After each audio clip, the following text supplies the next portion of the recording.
ننګرهار کې د نجونو د خیاطۍ د زده کړې کوچنی مرکز چې د کار او ټولنیز چارو ریاست په انګړ کې فعالیت کوي. په دغه مرکز کې د خیاطۍ پر زده کړو بوختې نجونې خوښې دي چې د کسب زده کولو زمینه ورته برابره شوې ده. دوی وایي د خیاطۍ په یادولو سره به په راتلونکي کې د خپلې کورنۍ ستونزې تر ډیره بریده حل او له مسؤلینو غواړي چې په کلیوالي سیمو کې هغه ښځو ته هم دا ډول زمینې برابرې کړي چې د کورنۍ سرپرست نه لري.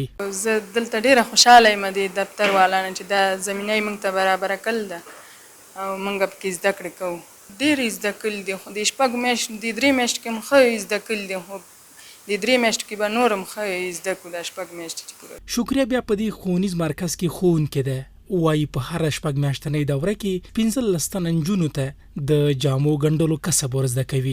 هغه وایي دا د بېوزلو کورنیو لپاره یو ښه فرصت دی چې پکې د زده کړو ترڅنګ د خیاطۍ اړین توکي هم ورکول کیږي.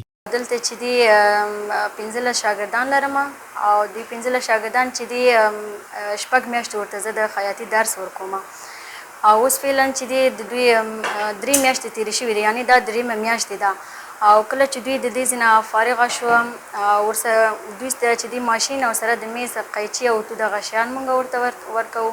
سه شده کنه خود ترمیم زیاد چیزا رعایت کردیم و 3 ماه دیگه هم انشالله یک چیزی رعایت خواهد کردیم و در آینده مشکلات خانی خود حل خواهد کردیم.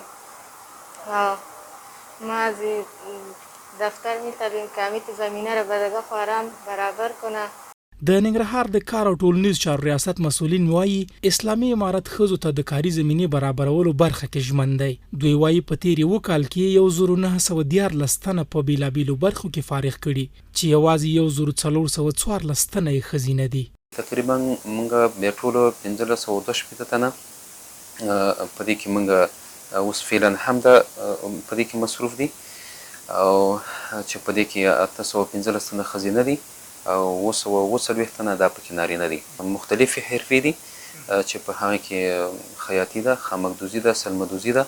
همدارنګه چې الحمدلله ښځینو ته ډېره توجه شوې ده چې په دې کې ګوره ډېر تعداد زموږ ښځینه دي. انشاءالله موږ دې ته ژمن یو او د هغوی حقوق ته موږ درناوی لرو انشاءالله او زموږ هڅه هم دا ده چې دوی ته به نور هم انشاءالله کاملا زموږ توجه ده. انشاءالله آینده کې به هم نور ورته زمینه سازي کوو. په تیر کې نیوکه دا وه چې ډیری دا پروګرامونه په ښار کې عملي کیږي، خو تازه چارواکي ډاډ ورکوي چې دوی هغو ولسوالیو ته پام ډیر کړی چې په تیرو 20 کلونو کې ورته پام نه دی شوی.